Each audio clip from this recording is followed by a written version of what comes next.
హల్లెలూయా.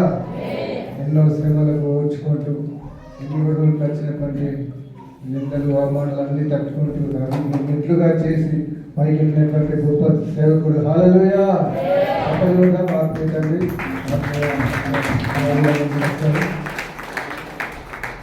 హల్లెలూయా. అక్క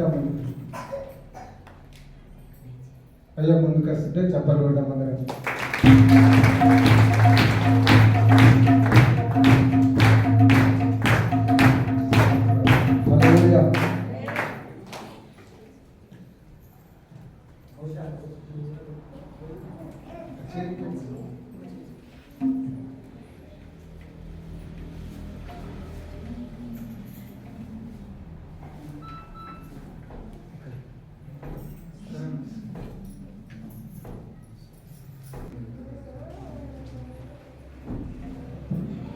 అందరు గడ్డలు చెప్పి తప్పదు.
నా విశ్వాస యాత్ర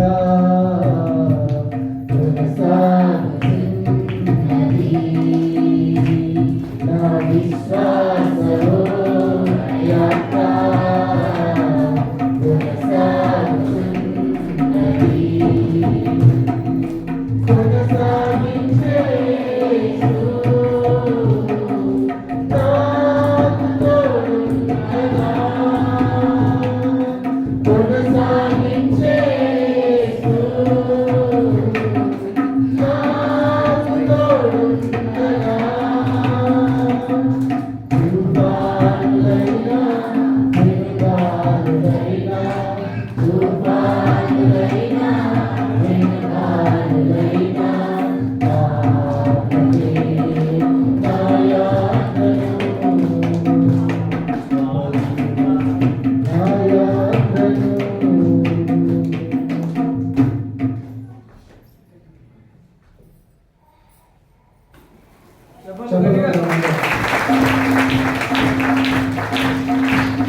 ఫోటో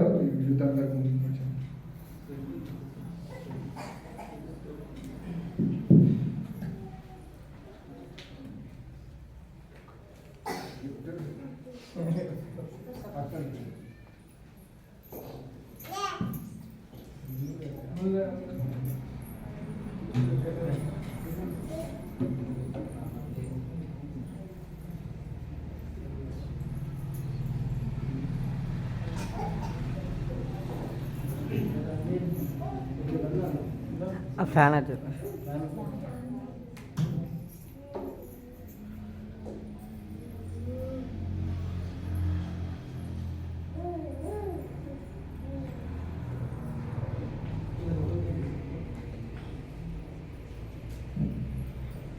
చప్పలు కూడా అందరం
స్తోత్రం. హల్లెలూయా. ఈ సమయంలో ఆత్మీయత గురించి కొన్ని మాటలు పంచుకోవాలని ఆశపడుతున్నాం. మేము యవనస్తులం అందరం కొద్దిసేపు అలా వాళ్ళంతా కూర్చుంటారు. మీరందరూ ఓపికతో, టైం ఎక్కువైంది కానీ కొంచెం ఓపికతోని అందరం శుద్ధ కలిగినాలని మనం చేస్తున్నాం. హల్లెలూయా. దేవుని నామానికి మహిమ కలుగాక. ఈ సమావేశం మీ అందరికీ దేవునికి ముఖ్యంగా వందనాలు. నేను చెప్పవలసింది ఏంటంటే, ఇంత మంచి దైవ సేవకుని కలిగి ఉండడం మన పాత్రుడి యొక్క సంఘం యొక్క గొప్ప భాగ్యమని నేను తలంచుకుంటున్నాను. ఆత్మీయతని ఇంతగా బలపడడానికి, ఇంతగా సేవ చేయడానికి ప్రాముఖ్యమైనటువంటి వ్యక్తి ప్రాముఖ్యమైనది ఏంటి అంటే దేవుని యొక్క పరిశుద్ధాత్మ శక్తి అని నేను అనుకుంటున్నాను. హల్లెలూయా. నేను రాత్రి అనుకున్నా, అదే ఇంత సేవ చేయడానికి, ఈ సంఘం స్థాపించబడడానికి, పరిచయం ఇంత అభివృద్ధి పొందడానికి గల కారణం ఏంటంటే పరిశుద్ధాత్మ సహాయం. హల్లెలూయా. పరిశుద్ధాత్మ సహాయం ఉండేపటికే ఇవన్నీ జరిగినాయి. హల్లెలూయా. అదే ద్వారా దయ్యాలు వెళ్ళిపోయినాయి. హల్లెలూయా. అదే ద్వారా రోగులు స్వస్థపరచబడ్డారు. మాంత్రిక శక్తులు, అసలు మానవ శక్తులు లాంటి ప్రతిదీ కూడా నిర్వీర్యం అయిపోయి నిమ్మలపరచబడినారు. హల్లెలూయా. ఎన్నో పెను తుఫానులు వచ్చినాయి, అవన్నీ కూడా అణిచివేయబడ్డాయి. కారణం ఏంటి? పరిశుద్ధాత్మ దేవుడు ఆయన యొక్క చేతి పట్టుకొని నడిపిస్తూ ఉన్నాడు. ఇంత మంచి సేవకుడు అంటే ఆయన వాక్యం చెప్తా ఉంటే అసలు మన అయ్యనైనా ఇంత మంచి వాక్యం చెప్పేదని కొన్నిసార్లు మాకే ఆశ్చర్యం అనిపిస్తుంది. అసలు పెద్ద పెద్ద మీటింగ్ సభలోకి వెళ్ళినా కానీ ఎంత మంచి వాక్యం మేము వినాం. అది పెద్ద పెద్ద సభలు చెప్పాలి అయ్యా ఇసిన వాక్యం అని మేము చేస్తున్నా కానీ అందరం యూత్ అందరం అనుకుంటా ఉంటాం. హల్లెలూయా. ఒక సేవకుడికి ఆత్మ నడుపుకు ద్వారా, ఒక సేవకుడు ఆత్మ నడుపుకు ద్వారా ఎలా నడుచుకుంటున్నాడు అని మనం ఎలాగ అనుకుంటాం. పరిశుద్ధాత్మ ఉంది అని ఎలా అనుకుంటాం అంటే, పరిశుద్ధాత్మ ఫలాలు కలిగి ఉంటేనే పరిశుద్ధాత్మ ఉండడాన్ని మనం అనుకుంటాము. పరిశుద్ధాత్మ ఆత్మ ఫలాలు ఎన్ని? 9. ఆ 9 ఫలాలు వివరించదాం అనుకున్నా, చెప్దాం అనుకున్నా కానీ ఇప్పుడు టైం లేదు. అది ఒక్కొక్క లక్షణాలు ఖచ్చితంగా 5 ఫలాలను చూసినాం. హల్లెలూయా. ప్రేమ, సంతోషం, సమాధానం, ఇంకా దీర్ఘశాంతం, దయాళత్వం, మంచితనం, విశ్వాసం, ఆశానిలయం. హల్లెలూయా. ప్రేమ అంటే అందరిని ఒక రీతిలో ప్రేమించేవాడు. ఆయన ప్రేమ ఎంత అంత కాదు. తల్లిదండ్రులను, ఆ బంధుమిత్రులు అందరినీ విడిచిపెట్టి మనకు ఎంతో ప్రేమిస్తూ మనమే తోబుట్టులని, రక్త సంబంధాలని మనం ప్రేమిస్తున్నాడు. తర్వాత సమాధానం, సంతోషం కదా. ఆయనకున్నటువంటి ప్రతి సంతోషం మాతోనే పంచుకుంటాడు.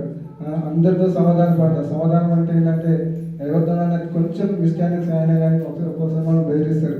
బేసిన కానీ కొంచెం అలగకుండా తనే ముందుకు వచ్చి తొందరగా క్షమాపణ కొడుకుంటాడు, సమాధాన పడతాడు. అనుకోకుండా మీ మీద ఎత్తకపోతే ఇంకెవరు తిడతాయి, నాకున్నదే మీరు అని కొన్నిసార్లు అట్లా సమాధాన పడుతూ ఉంటాడు తనతో తానే. తర్వాత ఏంటి? శాంతంగా ఉంటాడు. ఎంత ఎవరొక మాట అన్నా కానీ మళ్ళీ తిరిగి ఒక మాట అనకుండా శాంతంగా దీర్ఘశాంతంగా ఉంటాడు. తర్వాత విశ్వాసం అంటే నిజంగా అక్కడ ఆ సొంత గ్రామాన్ని విడిచిపెట్టి ఇక్కడికి రావడానికి గల కారణం ఏంటి? విశ్వాసం. అంతే కదా. విశ్వాసం ద్వారానే ఈ ప్రాంతంలో ఇంత మంచి పరిచయం జరిగిస్తున్నాడు. విశ్వాసం లేకుండా దేవుని దృష్టిలో ఉండటం అసాధ్యమని బైబిల్ వాక్యం చెప్తుంది. అబ్రహాము ఎలాగైతే బయలుదేరి తన దేవుడు చూపినటువంటి దేశాన్ని ఎలా ఇచ్చిందో ఆత్మీయులు కూడా ఈ ప్రాంతానికి రావడం జరిగింది.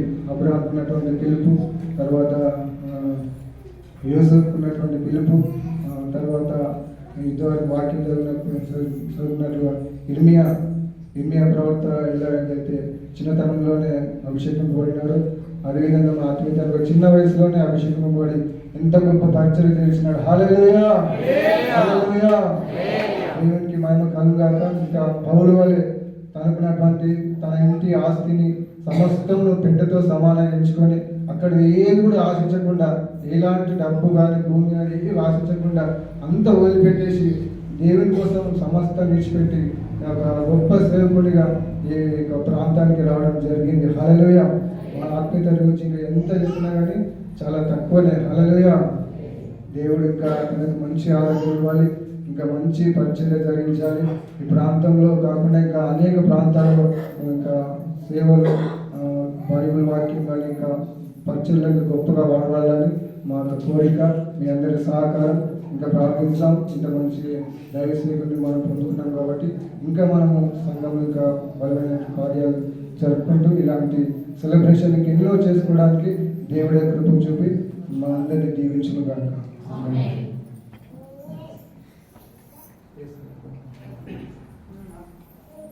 దేవునికి ఆసనాలు ఆత్మీయ తండ్రి, మనం ఉండడం గొప్ప విషయం. ఆత్మీయ తండ్రితో సహవాసం, అది దేవునితో సహవాసం చేసినట్లే. హల్లెలూయా. దేవునితో ఏ విధంగా సహవాసం చేస్తామో తెలియదు, కానీ ఆత్మీయ తండ్రితో సహవాసం చేస్తే దేవునితో సహవాసం చేసినట్లే. ముఖ్యంగా ఒకటి ఏంటంటే, నేను ఆత్మీయ తండ్రిని కలుసుకోవడం గొప్ప విషయం. హల్లెలూయా. పోయిన వారంలో మా ఇంట్లో ప్రార్థన పెట్టినప్పుడు ఆత్మీయ తండ్రి ఒక వాక్యం చెప్పాడు. మరియమ్మ, మార్తమ్మ, లాజరు ఈ ముగ్గురు ఉన్న ఇంట్లో ఉన్నప్పుడు మూడు తీర్లు జరిగినాయి. ఎంత జరిగినాయి అంటే, మరియమ్మ యేసుప్రభు దగ్గర ఉంది, మార్తమ్మ ఇంట్లో అంత అల్లరిగా ఉండదు, లాజరు మట్టుకు బయటకు వెళ్ళిపోయేవాడు యేసుప్రభు రావాలి. నా పరిస్థితి కూడా అదే. మా నాయన, మా అమ్మ, వాళ్ళందరూ కుటుంబస్తులు ప్రార్థనకు వస్తూ ఉంటే ఆత్మీయ తండ్రి వాక్యం చెప్తుండు, పాటలు పాడుతుండే. అక్కడ రండి మా నాయనకి అంటా ఉంటే, మా అమ్మకి అంటా ఉంటే నేను తలుపు పెట్టుకొని నేను రాను కూర అంటుండే. మొగల రేకులు సీరియల్ చూసుకుంటుంటుండే. హల్లెలూయా. నిజం అది. మొగల రేకులు సినిమాలు చూసుకుంటే దర్వాలు పెట్టుకుని నేను పిచ్చుకోకముంటుండే. నాకు మీరు ప్రార్థన అంటారు, ఏమి వేస్తుందా, నేను రాను కూర అంటుండే. కానీ ఆత్మీయ తండ్రి చక్కటి స్వరంతో, యేసు ఇక్కడ ప్రార్థన పెడుతున్నాం వస్తావా అని ఫోన్ చేసి ఫోన్ చేసి మాట్లాడి, అయ్యా వస్తున్నాను అప్పటికప్పుడే లేచి ఆత్మీయ తండ్రితో ఆ కుటుంబ ప్రార్థనలో పాల్పొందడం. నేను క్రయ విక్రమాలు, త్రాగుడు, లోకానుసారమైన జీవితం నా లోపల ఉండే. ఒక సినిమా 4 సార్లు చూస్తుంటే అలాంటి పరిస్థితుల నుంచి ఆత్మీయ తండ్రి సహవాసం దగ్గర అయినప్పటి నుంచి నీవన్నీ మానుకున్నా. హల్లెలూయా. దేవుడు నన్ను ఎంత మార్చేసిందంటే, లోకం నుంచి బయటకు తీసుకొచ్చేసిండు దేవుడు. ఆత్మీయతో సహవాసం చేస్తే, ఆత్మీయ తండ్రితో సహవాసం చేస్తే దేవునితో సహవాసం చేసినట్లే. హల్లెలూయా. ఒక చిన్న మాట కూడా ఆత్మీయతో తండ్రితో సహవాసం చేసినప్పుడు వాళ్ళ ఊర్లోకి వెళ్ళడం జరిగింది. ఆత్మీయ తండ్రి నన్ను తీసుకుపోయాడు. ఒకసారి వస్తావా అంటే వస్తాను పోయినా. వెళ్ళి చూపిస్తా ఉన్నాడు. అట్లా యేసు మస్కూతుడు, యేసు నేను పనిచేసింది ఏది హాస్పిటల్, మెడికల్ షాపులు, ఇంకా బట్టల షాపులు, అట్లాంటి చెప్తా ఉన్నాను. నేను పనిచేసిన స్థలాలన్నీ ఆత్మీయ తండ్రి చెప్తా ఉన్నాను. చెప్పి అవన్నీ ఏ సమయంలో చేసిండు. చిన్నగా ఉన్నప్పుడు మా వినయ్ ప్రణయ్ ఏజ్ని అన్ని చిన్న పనులు చేసేసి దేవుని పిలుపుని అందుకొని అంత చిన్న వయసులో లేత గుండె నేను ఇవన్నీ వదిలిపెట్టుకొని మా ప్రాంతానికి ఎట్లా వచ్చినామయ్యా. అక్కడ చాలామంది స్నేహితులు ఉన్నారట అయ్యతోని. స్కూల్లో అందరూ చాలామంది స్నేహితులు ఉన్నారట. వాళ్ళందరూ విడిచిపెట్టి ఏ విధంగా వచ్చినవయ్యా మా మధ్యలో మమ్మల్ని బాగుపరచడానికి, మాకు దేవుని పిలుపుని అందుకొని మాకు మాటలు చెప్పడానికి, మమ్మల్ని బాగుపరచడానికి మా ప్రాంతానికి వచ్చిన నేను ఎంత బాధపడ్డానంటాను. ఇప్పుడు వాస్తవం చెప్పాలంటే, మనము స్థానికంగా మన ఊరిలో ఉంటున్నాం, మన చుట్టూ బంధువులు అందరూ మన ఇంటి పక్కనే ఉన్నారు, మనకు 10 కిలోమీటర్ దూరంలో ఉంటున్నాం, మనం పోతున్నాం వస్తున్నాం.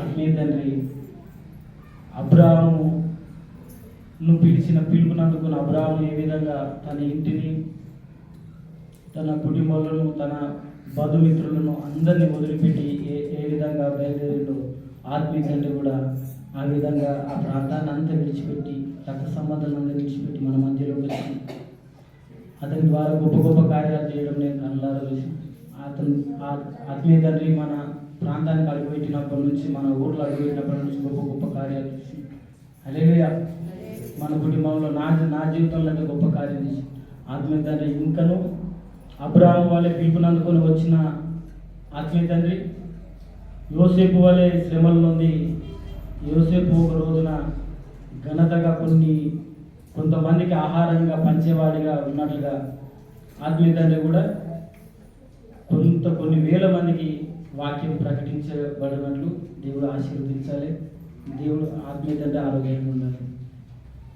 ఈ సాక్ష్యం దేవుడు తెలిసిందాక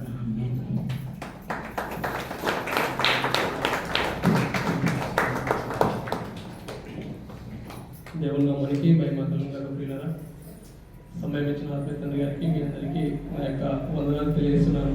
ఇంకా చిన్న వయసులో తండ్రిని పోగొట్టుకొని దేవుణ్ణి తెలుసుకొని ఆర్థికంగా ఇబ్బందులు ఉన్నప్పటికీ తన తోబుట్టు వాళ్ళు పాఠశాలకు వెళ్తూ ఉంటే తను ఉన్నత విద్య కోసం అటువైపు వెళ్లకుండా దేవుణ్ణి తెలుసుకొని దేవుని మార్గంలో జీవితాన్ని అంకితం చేసుకొని ఆ క్రమంలో తన తల్లి దగ్గర ఉండకుండా సేవ కోసం పంపిస్తూ ఉంటే పాపం చిన్న వయసు అనుకుంటా నాకు తెలిసి ఆ వయసులో తల్లితో మాట్లాడేందుకు తను లెటర్ ద్వారా మాట్లాడే వాళ్ళని కొన్నిసార్లు ప్రసంగాలు చెప్తూ ఉంటే విన్నాను.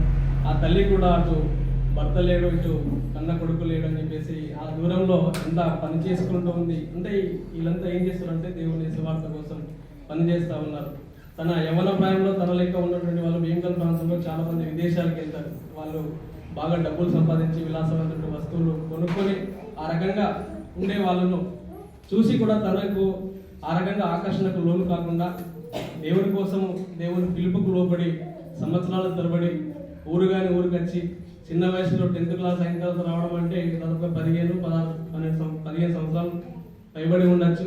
అప్పుడే హాస్టల్కి మళ్ళీ వాళ్ళు హాస్టల్కి వెళ్ళాలంటే బాగా మారం చేసి వెళ్తాం. కానీ అతను అక్కడి నుంచి ఈ ప్రాంతానికి వచ్చి ఎవరు తెలియదు, పైసలు లేవు, వేసుకోవడానికి బట్టలు లేవు, ఆదరించే వాళ్ళు లేరు, మాట్లాడే వాళ్ళు లేరు, ప్రేమగా పలకరించే వాళ్ళు లేరు. అయినప్పటికీ దేవుని కోసం ఒక సంఘంలోకి వచ్చి వాళ్ళు ఎక్కడ పంపిస్తే అక్కడ వెళ్ళేసి సేవ చేసుకుంటూ అక్కడ ఉన్నటువంటి విశ్వాసాలతోనే తన కుటుంబీకులుగా అనుకొని వాళ్ళతో గడిపి ఉండొచ్చు. ఆ క్రమంలో చాలామంది మనకు సన్నిహితంగా ఉంటారు, కొంతమంది మనతో ప్రేమగా మాట్లాడినట్టు మాట్లాడతారు, కానీ ఎక్కడ పోటీ వేయాలి ఒకరు వేస్తారు. అలాంటి ఎన్నో అవమానాలు ఎదుర్కొని ఉండొచ్చు, అనేక బాధలు ఎదుర్కొని ఉండొచ్చు. నిజంగా ప్రారంభించిన ఒక పనిని ఎన్ని ఇబ్బందులు అయినప్పటికీ కొనసాగించడం అనేది చాలా ఉన్నతమైనటువంటి లక్ష్యం కలిగి ఉంటే కానీ, ప్రేరణ కలిగి ఉంటే కానీ ఆ పనిని కొనసాగించలేదు. అయినప్పటికీ అక్కడ వచ్చి ఆ గ్రామంలో అక్కడ సేవ చేస్తున్నప్పుడు పాత్రూరు గ్రామంలో ఉన్నటువంటి విశ్వాసులు నిజంగా పాత్రూరు గ్రామంలో చేసే ముందంటే ఇక్కడ పెద్ద మనుషులు చాలా గొప్ప వాళ్ళని అనుకుంటారు. ఎందుకంటే ఇక్కడ విశ్వాసుల కొరకు దైవజనులు రాలే, విశ్వాసులంతా వెళ్ళేసి దైవజనులు తీసుకొచ్చి ఒక కుటుంబాన్ని కలిగించారు. ఈ క్రమంలో ఇక్కడ ఉన్నటువంటి పెద్దమ్మ మళ్ళీ మన భూమయ్య తాత వీళ్ళంతా, తర్వాత ఈ నాంపల్లి తాత కానీ, తర్వాత రూపానందం సత్యానందం తాత వీళ్ళందరూ వెళ్ళేసి అతను తీసుకొచ్చి ఒక కుటుంబాన్ని కట్టి అక్కను మంచి ఒక పత్నిగా తనకు వచ్చి సేవలు అందించి ఆ రకంగా ఒక చర్చి నిర్మించడం అనేది చాలా గొప్ప విషయం. అప్పుడు అయ్యగారు వచ్చినప్పుడు వాళ్ళకి మేకలు ఉండేవి. మేకలకు పోవని చెప్పేసి మా తాను ఒక పెద్ద మనిషి ఉంటాడు, ఆయన చెప్పేవాడంట, నువ్వు వెళ్ళొచ్చు కదా, ముట్టుకోడు పోతున్నాడు, ఇంట్లోనే ఉంటావు అనేవాడు. అంటే ఎందుకు అంటే ఇతను ఏం పని చేస్తలేడు అనే విషయం వాళ్ళకి అనిపిస్తుంది. కానీ ఇంటర్నల్గా తన పోరాటం, తన ఆత్మీయ పోరాటం, సన్నద్ధం కావడం, వాక్యం కోసం ప్రార్థన చేయడం అనేది అది బయట కనిపించేటువంటి పనులు కావాలి. అయినప్పటికీ వాళ్ళు చేసేటువంటి విమర్శని స్వీకరించుకుంటూ దాన్ని ఇంకా అణుచుకొని ముందుకు వెళ్ళడం అనేది చాలా గొప్ప విషయం. అందులో భాగంగా అయ్యగారికి ఒక మంచి కుటుంబాన్ని, పిల్లల్ని దేవుడు ఆశీర్వదించి, నిజంగా ఒకసారి ఆలోచించండి, చిన్న పిల్లవాడు 10వ తరగతి వదిలేసి ఎంత దూరం వచ్చి తెలియని ప్రజల మధ్య ఒక సంఘాన్ని స్థాపించడం, వారి ఒక విశ్వాసాన్ని కలిగించడం అనేది ఇది వ్యక్తి తలుచుకుంటే కాదు, దేవుడు సన్నిధి తోడుగా ఉంటే అవుతుంది. దేవుని సన్నిధి ఆయన ఆత్మ ప్రేరేపణ అది ఉచితంగానే వస్తుందా అంటే మనం దేవునితో గడిపితేనే వస్తుంది. నీ ఆకలే ఉన్నా అంటే ఉపవాసం ఉండాలి, దేవుని వాక్యం వినాలి, వాక్యాన్ని చదవాలి, వాక్యానికి జీవితం జీవించాలి అన్న ఆ క్రమంలో అనేక కోరికల్ని అణుచుకోవాలి. ఆ కోరికలు అణుచుకోకుండా ఉండాలంటే కూడా దేవుని అనుగ్రహం ఉండదు. ఆయన త్యాగం ఉంది, దేవుని అనుగ్రహం ఉంది. ఆ అనుగ్రహం వల్లనే మనమంతా ఇక్కడ కూర్చొని దేవుని సన్నిధిలో ఉన్నామంటే అది ఆయన వ్యక్తిగత పోరాటం, ఆత్మ, ఆయన ప్రార్థన, నడిపింపు అంతా మనమంతా కూడా గ్రహించాలి. ఒక చిన్న పిల్లవాడిని ఆ రకంగా ఆశీర్వదించి ఇంత మందిరం నిర్మించుకునే విధంగా ఒక మంచి కుటుంబాన్ని ఏర్పరచుకొని అంత మంచి జీవితాన్ని జీవించే విధంగా ఆశీర్వదించాలంటే ఆయన ప్రార్థించే దేవుడు, మనం ప్రార్థించే దేవుడు ఒక్కడే గ్రహించాలి. మీరు పేదరికంలో ఉన్నా, ఇబ్బందులో ఉన్నా, మన ఏ రకమైనటువంటి బాధలు ఉన్నప్పటికీ ఖచ్చితంగా దేవుడు కూడా నన్ను ఆశీర్వదిస్తాడు.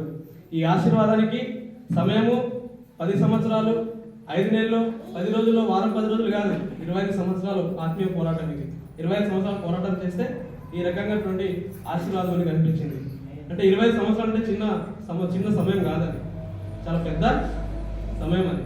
అది ఎదురుచూపు, నిరీక్షణ ఉండాలి. ప్రతి ఒక్కరు మనమందరం కూడా మన ఆత్మీయ తండ్రి గారిని మనం ఆదర్శంగా తీసుకోవాలి. ఎందుకంటే మనం వ్యక్తిగతంగా సంసిద్ధంగా ఉంటే, మంచి విధానంలో వెళ్తూ ఉంటే ఆశీర్వాదం అనేది ఏదో ఒక రోజు ఖచ్చితంగా వస్తుంది. వెంటనే మనము సమాధానం రాలేదని ఆశపడకుండా ముందుకు వెళ్ళాలని, ఆ రకంగా ఇంకా దేవుడు అతన్ని ఆశీర్వదించి ముందుకు జీవితంలో ఇంకా అనేక సంఘాలు స్థాపించే విధంగా, అనేకులకు స్వార్థ ప్రకటించే విధంగా, దానికి అనుకూలంగా నా వంతుగా ఏమైనా సహకారం ఉంటే నేను ఖచ్చితంగా నిలబడతానని చెప్పేసి మాటిస్తూ ముగిస్తున్నాను. Thank you.